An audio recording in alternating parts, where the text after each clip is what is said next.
My love for Goosebumps started with a copy of The Phantom of the Auditorium that I rented from the library. The rest, as they say, is history. I fell in love with this series instantly when it came along and launched on Fox Kids on October 27th, 1995. The series lasted 4 seasons. It served up 74 episodes for our viewing pleasure. I always feel the need to revisit the series. The nostalgia has never worn off for me. This series is perfect for any time of the year, but especially for the Halloween season. I believe it's a great introduction to horror for your children. Now here's my top 10 favorite episodes of Goosebumps. This countdown will be spoiler heavy. Number 10, Attack of the Mutants. Skipper is an 11-year-old boy who is obsessed with comic books, mainly the Galloping Gazelle, and has battles with the Masked Mutant. Fantasy becomes reality when they step outside the pages of a comic book and into the real world.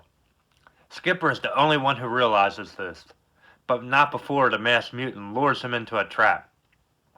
Skipper must now save his hero, and little does the Masked Mutant know that Skipper is a worthy adversary.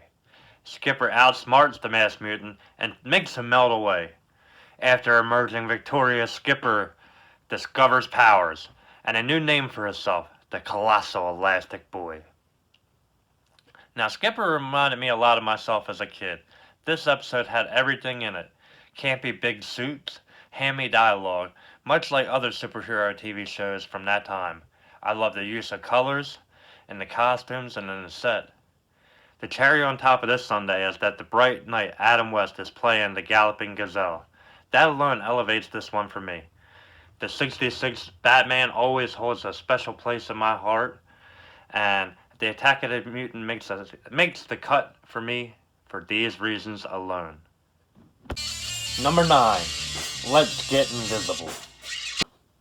Noah and Max and their friend Aaron discover a mirror that can turn you invisible.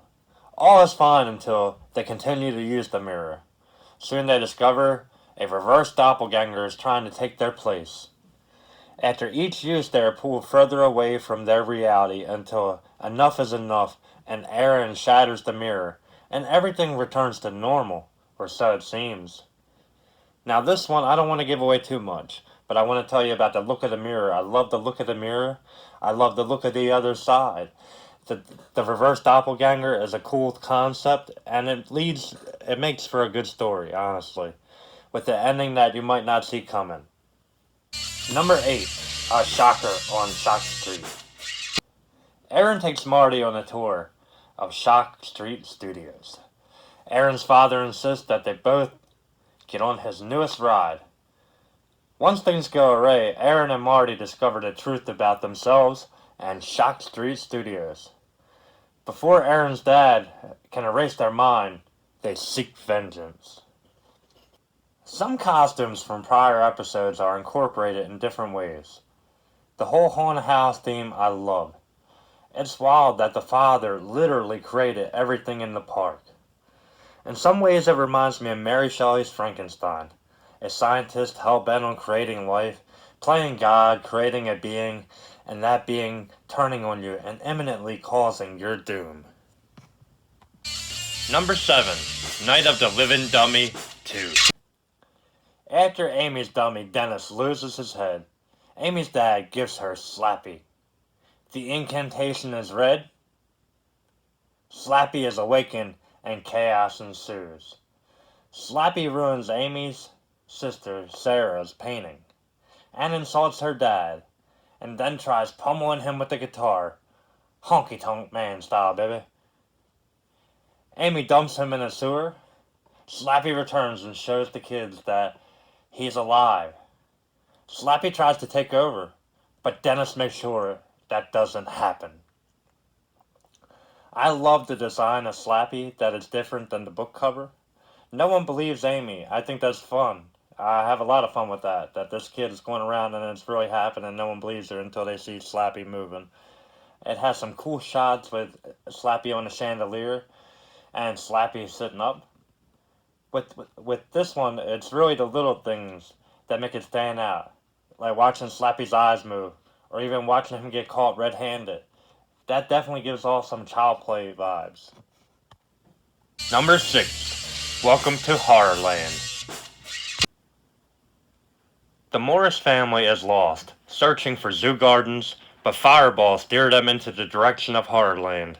After their arrival, the family splits up.